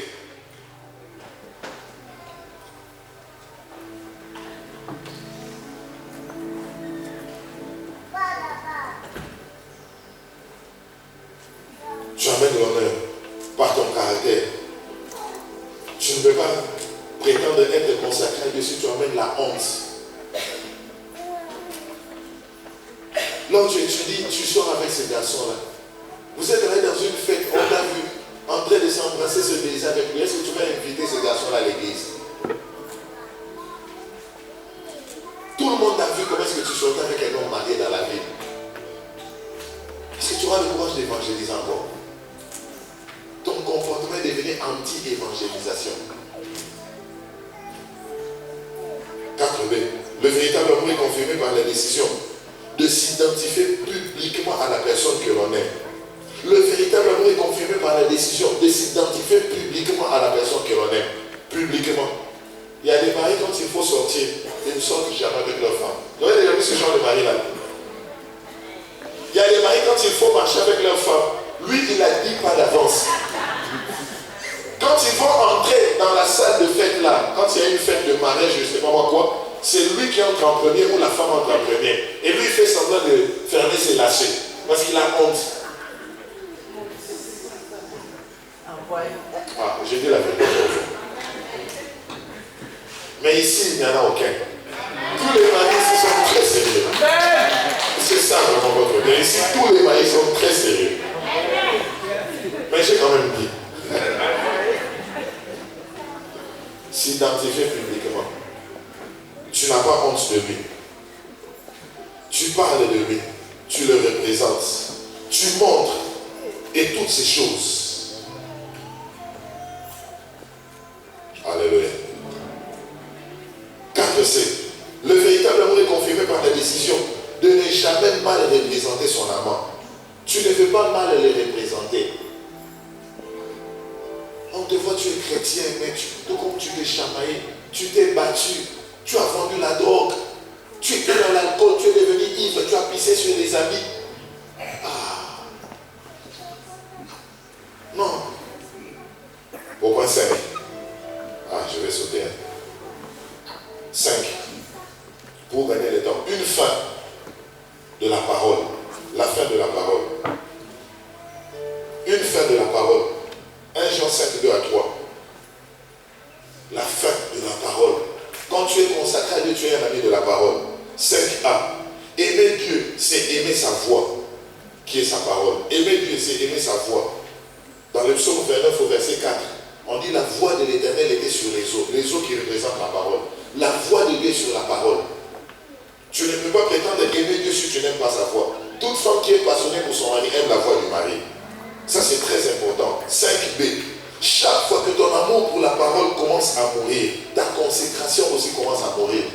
Chaque fois que ton amour pour la parole commence à mourir, si ton corps physique, s'il ne mangeait plus, il va tomber évanoui. Il peut finir par mourir. Il en est de même de ton être intérieur.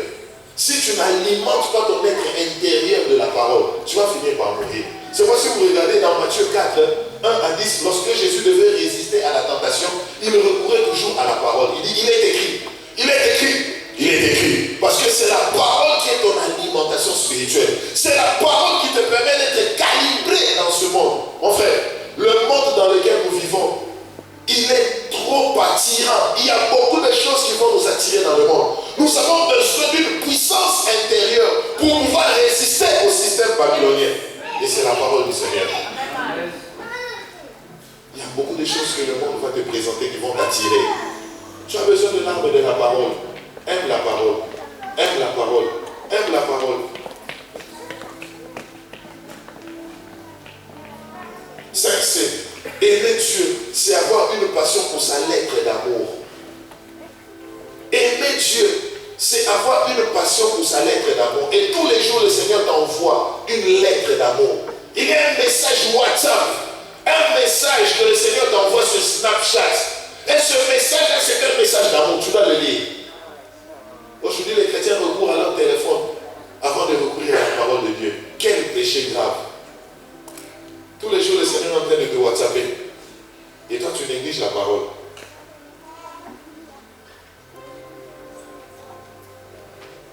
La parole. Psaume 1 au verset 1 jusqu'à 3. J'aime beaucoup ça. Psaume 1, 1 à 3. La Bible dit quoi? Heureux l'homme qui ne marche pas selon les conseils des méchants. Il y a beaucoup de gens qui lisent superficiellement ces versets. On va continuer. Regardez. Que quelqu'un mette dans la lecture, s'il vous plaît. Vous allez voir. Lisez. Psaume 1, 1 à 3. J'ai besoin d'un lecteur qui a une grosse voix comme la mienne. Ça devrait être quelqu'un qui a une voix fine. Une grosse voix. Oui.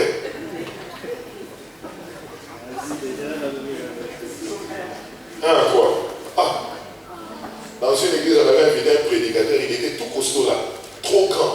Et quand il est arrivé, il y avait un grand protocole avec des hommes là. Et quand on lui a donné le micro, les gens s'attendaient à ce celui-là, vraiment c'est un vibreur. Quand il a pris le gars, il n'avait aucune correspondance entre sa taille et sa voix. Alors je compte sur ta voix. Je compte sur ta voix. Somme de la ville. Voilà. Lui vraiment, acclamons le Seigneur pour lui.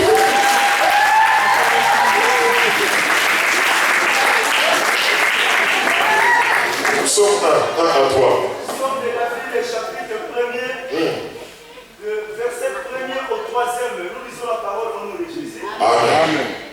Et l'homme qui marche selon le conseil de méchants. Tu vois, tu nous as trompé. Hein? Que Dieu te pardonne. Voilà. On dit qu'il ne marche pas. J'ai besoin de 3 jeunes. 3 jeunes. Les plus vifs, venez rapidement en courant. Un jeune, tu fais comme une vieille personne, vous avez pas mes jeunes. 3 jeunes. Voilà. Voilà, montez ici. La première catégorie de personnes, lui, ce sont les méchants. Et il n'est pas méchant. À la fin du culte, les gens risquent de le feu. On dit, toi là, tu es un méchant. Non, le pasteur avait déjà prophétisé sur toi. Il n'est pas méchant. C'est juste un exemple. La première catégorie. La deuxième catégorie. Il y a 3 verbes pour 3 catégories de personnes. Qui ne s'arrête pas sur la voie des pécheurs. Dans une version anglaise, la version King James, on dit qu'il ne s'assoit pas. Vous savez? S'assoit pas. Les pécheurs. Troisième catégorie de personnes.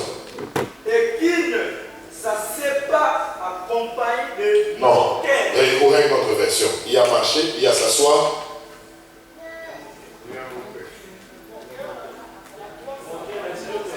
Quel est le verbe qui est utilisé?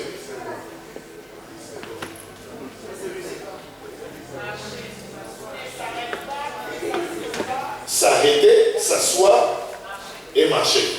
Ok? S'arrêter, s'asseoir et marcher. Et là, on parle des moqueurs. Ok? Heureux l'homme qui ne marche pas. Là, je marche. Ça, c'est la première catégorie. Quand tu viens de te convertir, tu veux te corrompre avec le mal. Dans un premier temps, tu vas continuer à marcher avec elle. Non, lui, c'est ma copine, on est étudiants ensemble. Tu marches, non, vrai ou faux? Elle, c'est ma cousine. Mais avant ta conversion, vous ne parlez que de petites amies. Vous parlez de Geoffroy, vous parlez de Jean-Pierre, de Baptiste. Tu vois, avec elle, c'était juste Baptiste. Est-ce qu'on serait Baptiste? Vous avez mieux baptisé. Tu ne marches pas sur le conseil des méchants. Maintenant, le deuxième conseil, tu viens maintenant faire quoi? T'arrêter. On dit? Qui ne s'arrête pas sur la voie des péchés. Avant tu marchais, maintenant tu t'arrêtes. Cela veut dire que la corruption est devenue progressive. Avant tu marchais seulement. Mais maintenant tu t'arrêtes. Oh, tu t'arrêtes. Avec les méchants. Maintenant la troisième catégorie des personnes, j'allais décrire toutes ces trois catégories de personnes, je n'ai pas le temps. Maintenant la troisième catégorie. Qui ne s'assied pas en compagnie de moqueurs. Je suis avec Moïse, là je me suis arrêté, mais je suis debout. Je m'arrête, j'écoute un peu la conversation et ensuite je continue mon chemin. Mais après, maintenant, ma corruption devient progressive, maintenant je vais m'asseoir. Trois verbes. D'abord je marchais, ensuite je me suis arrêté et maintenant je m'assois. Que Dieu vous bénisse dans les prochains ans. Que Dieu vous bénisse. Merci beaucoup. Alléluia. Ça c'est la troisième catégorie de personnes.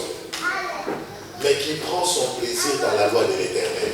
C'est ce qu'on a dit dans la Bible. La Bible, tu dois prendre ton plaisir dans la loi. Alléluia. Au point 6, la passion pour les perdus. La passion pour les perdus. Rapidement, 1 Corinthiens 9, 16. Je n'ai point honte de l'évangile. Pas pour moi la responsabilité de prêcher m'est imposée. 1 Corinthiens 9 au verset 7. Romains 1 au verset 16. La Bible déclare, je n'ai point honte de l'évangile, car c'est une puissance pour le salut de quiconque croit. 6a, rapidement. Aimer Dieu, c'est avoir la passion qu'il a pour les perdus. Aimer Dieu, c'est avoir la même passion que lui. La passion qu'il a pour les perdus. 2 Pierre 3, 9. La Bible déclare quoi dans 2 Pierre 3, 9? La volonté du Seigneur, ce n'est pas que le pécheur meure dans ses voies, mais qu'il se répande et qu'il vive. Toutes les personnes avec qui vous côtoyez, s'ils ne sont pas encore convertis, ce sont des morts spirituels qui ont besoin de la conversion. Alléluia. 6b. Aimer Dieu, c'est éliminer sa peine et établir son plaisir. Aimer Dieu, c'est éliminer sa peine. Comme j'ai parlé de la dimension de Béthanie. Quand tu commences à aimer Dieu, tu travailles, tu veilles à ce que tu puisses éliminer la peine de Jésus. Jésus souffre beaucoup quand il voit une ville remplie de pécheurs. Il voit toute une nation remplie de pécheurs. Ne soyez pas seulement une église qui attendait les gens venir à l'église. Allez vers les perdus. Je verrai voir des jeunes qui vont se lever dans cette ville, qui entreront dans les transports publics, qui iront jusqu'à Paris pour évangéliser dans les métros, dans les trains, qui vont parler de l'amour de Dieu dans les hôpitaux, dans les prisons. C'est la dimension que doit atteindre l'église du Seigneur. Éliminer sa peine et établir son plaisir. Alléluia. 6c. Aimer Dieu, c'est accomplir sa mission. Quelle est la mission? Matthieu 28, 18 à 19. Que dit là? Allez, faites de toutes les nations. Les disciples. Pas les individus, mais les nations. Pas les individus. Ce sont les nations qui doivent devenir des disciples. Tu ne peux pas aimer Dieu, mais tu n'aimes pas les païens, les perdus. Sinon, ton amour pour lui est hypocrite. Amen. Au point 6, je termine au point 6 pour raison du temps. L'amour pour Dieu. Septième pilier de la consécration. Ceux qui aiment Dieu, ce sont des donneurs. Les donneurs. Parce que l'amour votre capacité à donner. C'est moi qui dis? Non. La Bible dit dans Jean 3,16 que toute l'église récite avec moi. Car Dieu a tant aimé les mondes qu'il s'est tué, qu'il a croisé les bras, qu'il avait désiré. Dieu a tant aimé les mondes, après il a fait quoi? Maintenant pose la question à ton voisin, pourquoi toi tu ne donnes pas? Pourquoi tu donnes mal? Pourquoi tu ne donnes que les pièces de monnaie? Non, pose-lui la question, pourquoi tu as des difficultés à donner ta dîme à l'église? On dit Dieu a tant aimé qu'il a donné, mais toi tu ne donnes pas, donc tu n'aimes pas. Non, gronde-lui un peu. C'est moi qui te permets de lui gronder. Gronde-lui un peu. Dis-lui, comme toi tu ne donnes pas, donc tu n'aimes pas. Non, c'est moi. Si c'est fâche, je dis c'est la porte que tu m'as envoyé. C'est moi qui t'ai délégué, je t'ai donné l'autorité. Ah, j'ai demandé de gronder le prochain, tu ne vas pas gronder. Gronde-lui un peu. Donc, comme toi tu ne donnes pas, non, vous ne dites pas, dites-le à haute voix, comme toi tu ne donnes pas, c'est que tu n'aimes pas. C'est la faute de l'apôtre. Alléluia.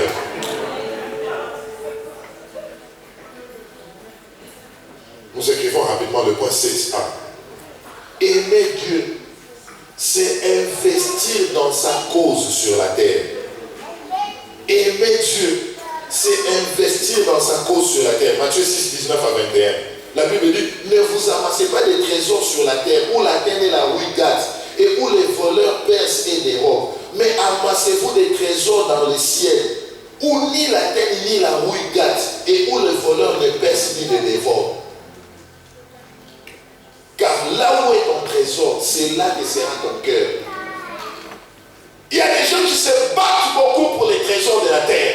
Jolie maison, jolie voiture, les jolis habits, les dernières séries de voitures, les hautes gammes, les dernières maisons, les griffes, le dernier parfum, Givenchy, je ne sais pas moi, Mont Blanc, et vous avez terminé toutes sortes de parfums. Quelle était ta récompense? Là où est ton trésor, c'est là que sera ton cœur. Si tu aimes Dieu, tu vas investir dans sa cause sur la terre. Dieu veut voir le salut des âmes. Donne la mission et un sens à tes finances. Laisse que ton argent ait contribué sur la terre pour sauver des perdus, sauver des vies, sauver des familles, transformer des destinées, impacter plusieurs personnes. C'est ça l'essence même de l'existence sur la terre. 7b. Donner à Dieu est une preuve de domination sur maman. Donner à Dieu est une preuve de domination sur maman. Quand tu commences à donner à Dieu, tu prouves que tu as dominé maman. Qui est maman? C'est le démon de l'argent. Le petit Dieu de l'argent. Nous vivons dans un siècle où maman est devenue un petit Dieu. La Bible dit 2 Timothée 3, 1 à 5, vers la fin des temps. Les gens seront égoïstes, arrogants, fanfarons, traîtres, irréligieux, blasphémateurs, amis de l'argent, ennemis de ceux qui pratiquent le bien. Les gens seront amis de l'argent. Il y a des gens qui sont prêts à tuer les gens pour l'argent, sacrifier, entrer dans des loges occultes pour l'argent. Il y a des jeunes filles qui sont capables de faire la prostitution pour l'argent. Des gens qui sont capables de perdre une relation, une amitié pour l'argent. Mentir, escroquer, voler pour l'argent. Quand tu viens donner dans la maison du Seigneur, tu prouves que toi tu as dominé maman, le petit Dieu de l'argent. Tu as dominé maman. Matthieu 6, 24 à 25. L'homme peut servir 2 maîtres. 2 maîtres. Car soit on haïra l'un et on méprisera l'autre. Soit l'on s'attachera à l'un et l'on honorera. On méprisera l'autre. On ne peut servir Dieu et maman. Je vais partager à quelqu'un. J'ai dit, il est possible de servir Dieu avec l'argent. Mais il est impossible de servir Dieu et l'argent. L'argent ne peut pas occuper le même endroit que Dieu. Ne permets jamais à l'argent de devenir ta divinité, ton idolâtrie. Il est possible de servir Dieu avec l'argent, mais il est impossible de servir Dieu et l'argent. L'argent ne peut pas prendre la place de Dieu. Dieu, pour tester cela, il y a des fois, il va te dire, tu vois tous tes habits là, donne tout. Si Dieu essaie avec toi, est-ce qu'il va réussir le test? Dieu te dit, l'église est dans le besoin, prends tout ton argent, la scène dans l'œuvre de Dieu. Moi.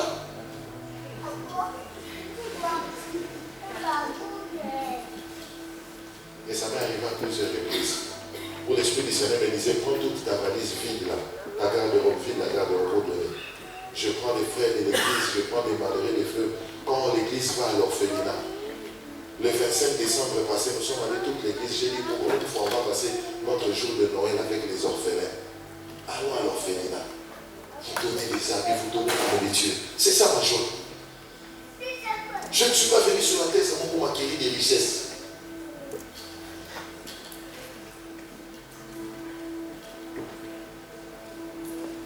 Il y a des gens pour qui l'argent, maman, est un petit Dieu. Alléluia. Au point 7C, parce que je vais terminer. Je n'ai plus de gens sur mon appareil. Dans 7C, aimer Dieu aura toujours un impact générationnel. Donner à Dieu aura toujours un impact générationnel. Je suis dans Genèse 8, 20 à 22. Qu'est-ce qui est écrit dans Genèse 8, 20 à 22? La Bible dit ceci. Dieu s'était repenti d'avoir créé l'homme. Vous avez déjà lu l'histoire, non? À partir de Genèse 6. Il a dit, voici le cœur de l'homme est tortueux, et ses jours ne seront plus que de 120 ans. Alors le Seigneur s'est vraiment fâché, il s'est repenti. La Bible dit, Dieu s'est repenti d'avoir créé l'homme. Maintenant, qu'est-ce que Noé a fait dans Genèse 8, 20 à 22? Noé est venu prendre un sacrifice. Il offre un sacrifice à l'Éternel. Le Dieu vivant qui avait libéré la parole, qui s'était repenti d'avoir créé l'homme. Dieu a changé la vie à cause du sacrifice de Noé. Vérifiez dans vos Bibles. Dieu a changé la vie. Et là où il y avait la malédiction, ton sacrifice dans la maison du Seigneur a un pouvoir de briser une malédiction générationnelle. S'il y a un oncle qui a prononcé des décrets spirituels sur vous, sur vos mariages, s'il y a une tante qui a libéré des paroles négatives sur vos destinées, s'il y a quelqu'un qui a libéré des paroles de malédiction à cause de ton sacrifice, de l'offrande, de la dîme, ton sacrifice vient briser la malédiction.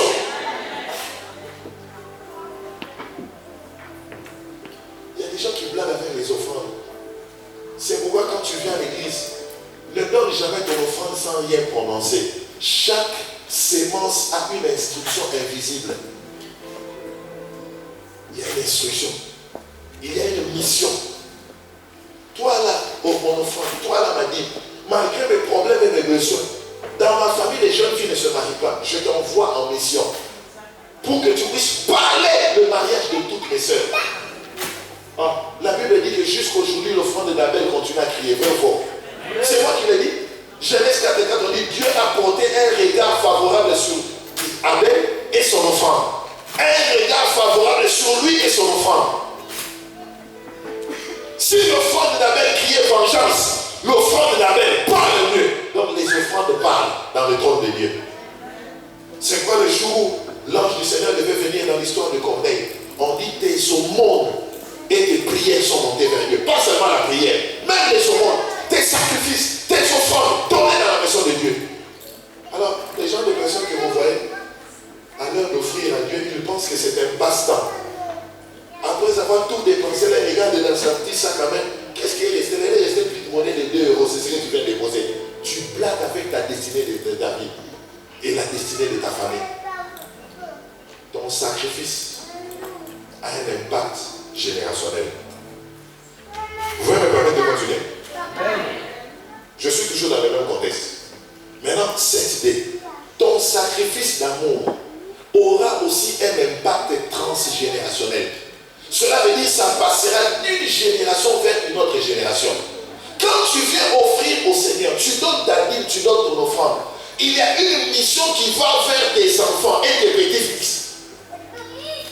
Ton offrande va parler de l'intelligence de tes enfants, le comportement, la conduite de tes enfants. Ton offrande va parler de la santé de tes enfants. Il y a des gens qui ont des enfants tout le temps malades parce qu'ils font au Seigneur leur dîme et les offrandes. Il y a des gens qui ont des enfants qui sont têtus et mal éduqués, qui n'écoutent jamais les conseils des parents. Vérifie bien, rien que par ton offrande. Maintenant, vous allez lire dans vos Bibles. Noé a offert le sacrifice. Je suis dans Genèse 8, 20 à 22. Maintenant, lisez dans Genèse 9, 1 à 3. Regardez ce qui s'est passé. Après les sacrifices de Noé, que l'Église lise à haute voix. Genèse 9, 1 à 3. Genèse 9, 1 à 3.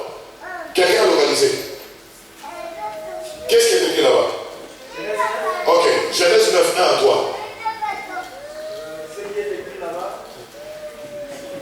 Il continue encore à chercher.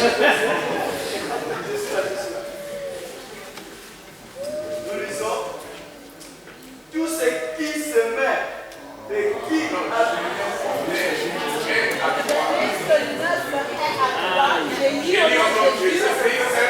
Ok, le pasteur est en train de lire. Ah, d'accord. C'était le verset 3 que j'ai commencé. Dieu bénit Noé et ses fils. Ah, Et leur dit, mais qui a fait offert les sacrifices? Dans Genèse 8, qui a offert les sacrifices? Mais à l'heure de la bénédiction est tombée sur qui? Noé et ses fils. Continue.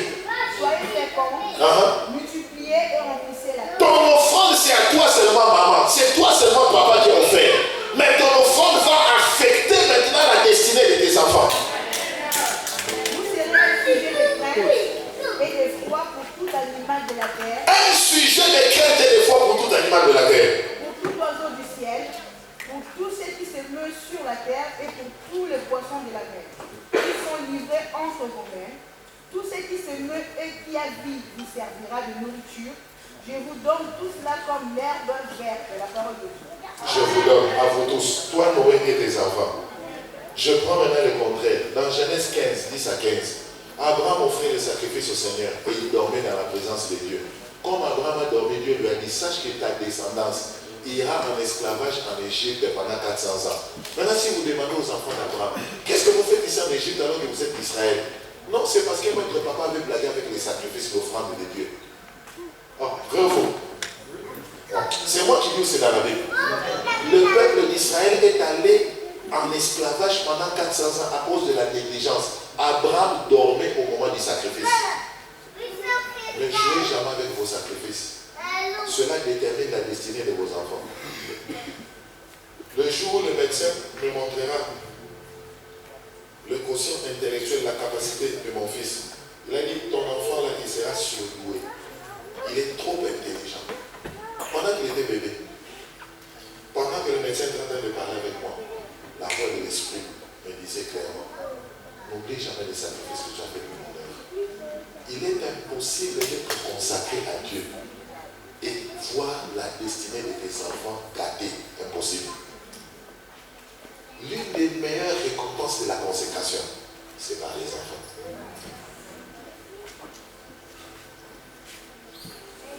C'est ça la preuve, le fruit de la consécration.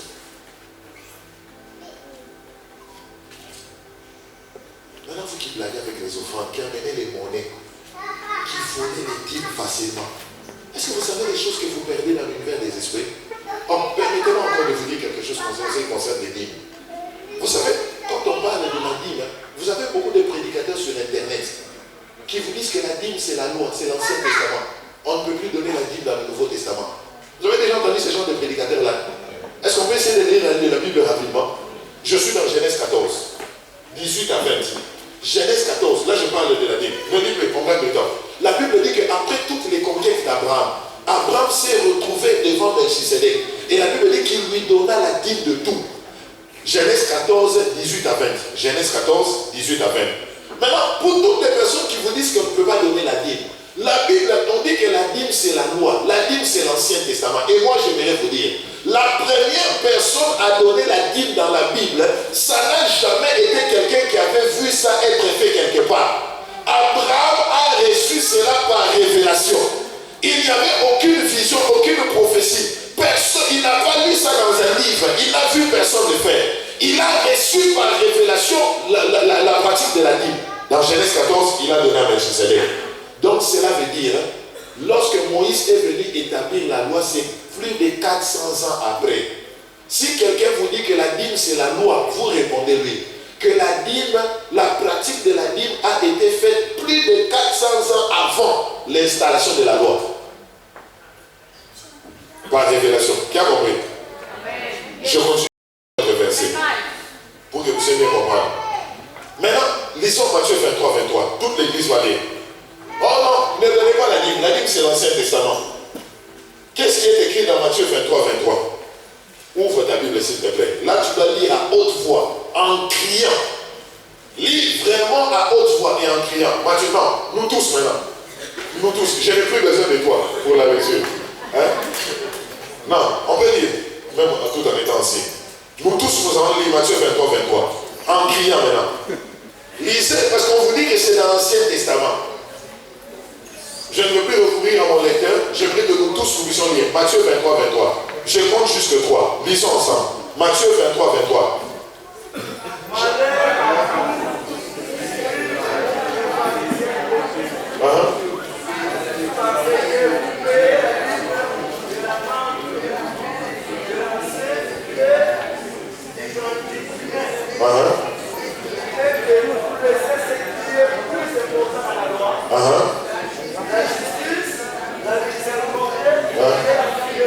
Continuez.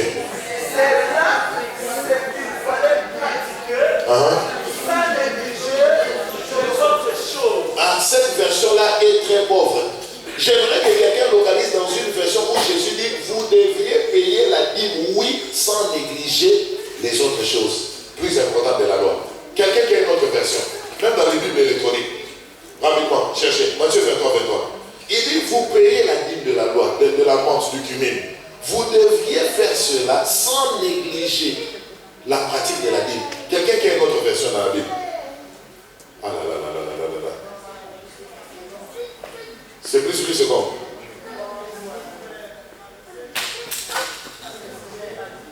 Continuez. Continuez.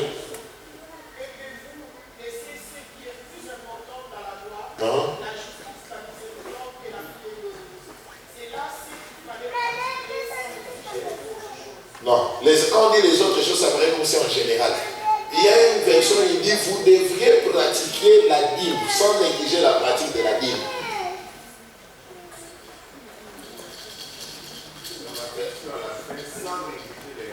Sans négliger les restes. C'est encore une autre version.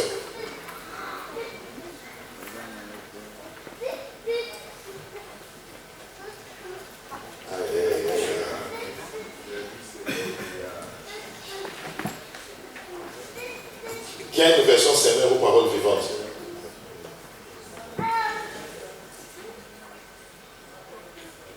Sans négliger la pratique de la dîme. Jésus est en train de dire, c'est là ce que vous devriez pratiquer. Il a dit, vous devriez donner la dîme, oui, dans une autre version. Sans négliger ce qui est plus important dans la loi, la justice, la fidélité. Vous devriez. Jésus enseigne aux gens à continuer à donner la dîme. Dans Matthieu 23, 23. Dans Hébreux 7, 8, la Bible dit quoi? Si celui qui est visible mortel, il peut percevoir la dîme, à combien plus forte raison l'immortel? Vous devriez pratiquer la dîme. Jésus enseigne. Si Jésus m'enseigne à pratiquer la dîme, même si un prédicateur, peu importe sa renommée, il veut me dire de ne plus donner la dîme, je vais suivre les paroles de Jésus ou du prédicateur célèbre. Et c'est la raison pour laquelle vous voyez beaucoup d'enfants de Dieu sont admis à la pauvreté. La raison de plusieurs blocages dans la vie des enfants de Dieu, c'est le manque de pratique de la dîme. Chaque parent devait faire inculquer cela à ses enfants. Comme Rockefeller, sa maman était malade. Il a dit, maman, je vais bosser, je vais travailler. Je vais trouver quelque chose pour le traitement. Il a gagné $15 aux États-Unis. Sa maman lui a dit, avant qu'on puisse aller à l'hôpital, retire l'argent de la dîme à l'âge de 15 ans. Il a dit, cela est resté gravé dans sa mémoire. Et aujourd'hui, c'est la première personne à avoir totalisé $1 milliard, un chrétien. Combien de parents sont en train d'apprendre à leurs enfants à donner la dîme?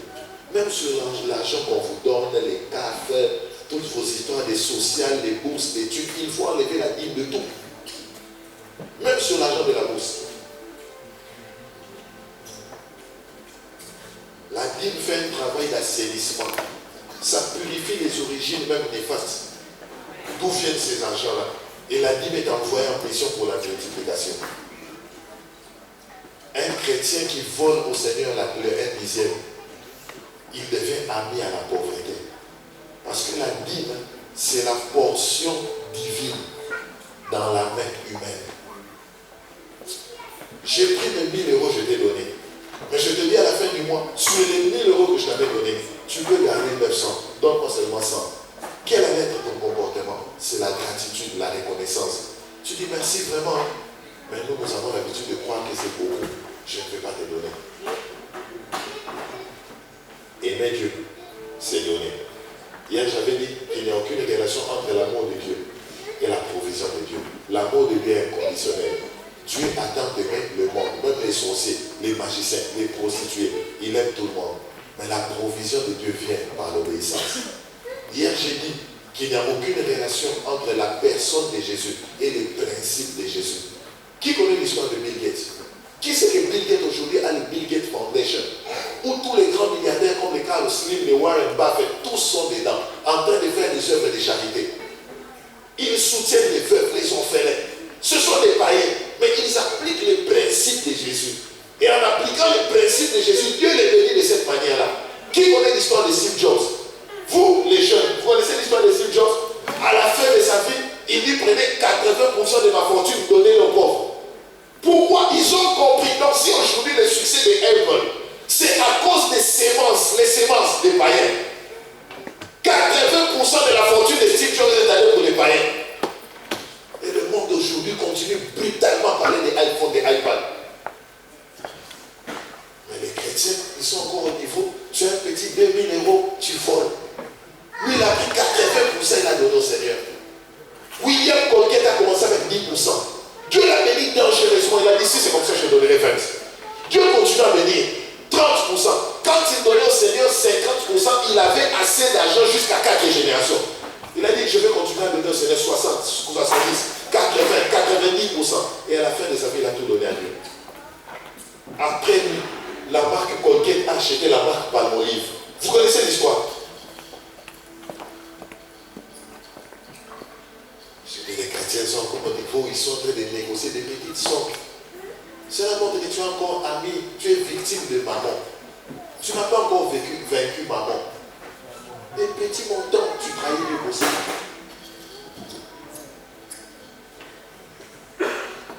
Alléluia. Je termine. En ce qui concerne la pratique de la dîme, tu ne vas pas dire Seigneur, pardonne-moi parce que j'avais volé la dîme. Je vous choque. Notre Dieu est notre partenaire dans les affaires. La Bible dit que nous sommes co-ouvriers avec lui. Nous sommes des partenaires. Tu ne peux pas voler à ton partenaire et dire comme ça, si tu lui dois de l'argent, tu dois payer le montant que tu lui dois. Cela veut dire, si tu as fait 3 ans sans donner la dîme, si par mois tu reçois 2000 €, tu lui devais 200 € par mois, équivalent à 2400 € par année, multiplié par 3, c'est 7200 €.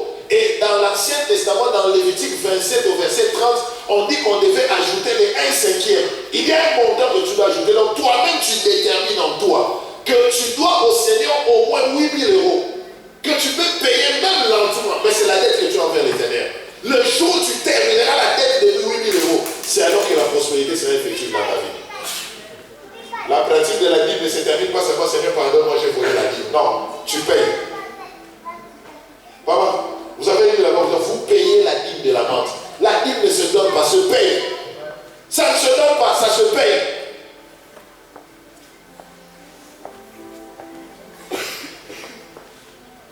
Maintenant, chacun d'entre nous, quand il va retourner à la maison, il va calculer. Donnez-moi ces enveloppes. Je ne sais pas si ces enveloppes sont bâties de bois. Je ne vous dis pas que vous devez donner à la porte un peu des récits, mais je vais vous enseigner une pratique pour votre bien. Qui croit que je suis un homme rempli du Saint-Esprit? Toutes les personnes qui savent qu'ils ont un retard de vie, venez prendre l'enveloppe, vous allez racheter. Tu calcules les mois où tu dois. Oh, l'argent de la CAF, de la bourse, de ceci, viens prendre en courant. C'est pour ta prospérité. C'est la parole. Je ne dis pas parce que la porte à soit bon pour amener en Afrique. Je vais prêcher la vérité. C'est pour ton bien. Que Dieu vous bénisse, vous qui êtes en train de comprendre. Si maman, tu as eu l'habitude de ne jamais donner la dîme de tes enfants, tu ne donnes pas la dîme sur les choses des enfants. Commencez à payer progressivement, mais déterminez que vous allez payer la dette de Dieu. La prospérité deviendra effective quand vous allez payer la dette. La dîme ne se donne pas. Tu ne donnes pas parce que tu as pitié du pasteur. On ne doit pas te supplier. Et moi, là, je suis en train de vous parler dans quelques heures, je retourne en Afrique. Mais je le dis pour votre bien. Ici, dans ma rangée, la personne est venue prendre. C'est vos ordres, je vous attends. Les obéissants à la parole. Ah, c'est mon bien-aimé. La sœur Gabrielle aussi, j'ai vu. 2 personnes. J'attends les obéissants à la parole.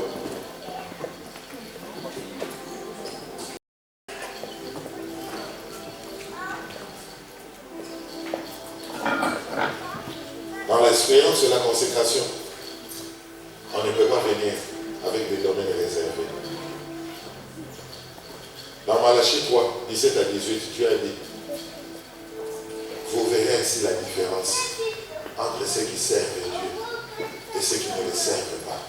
La consécration est le secret de la distinction. Si tu veux que Dieu te distingue dans ta génération, sois consacré. Tu verras comment est-ce que ton foyer sera différent. Tu verras comment est-ce que ta relation avec ton mari ou ta femme sera différente. Tu verras comment est-ce que ta relation, tes projets seront différents. La consécration est le secret de la distinction. Que Dieu bénisse sa parole.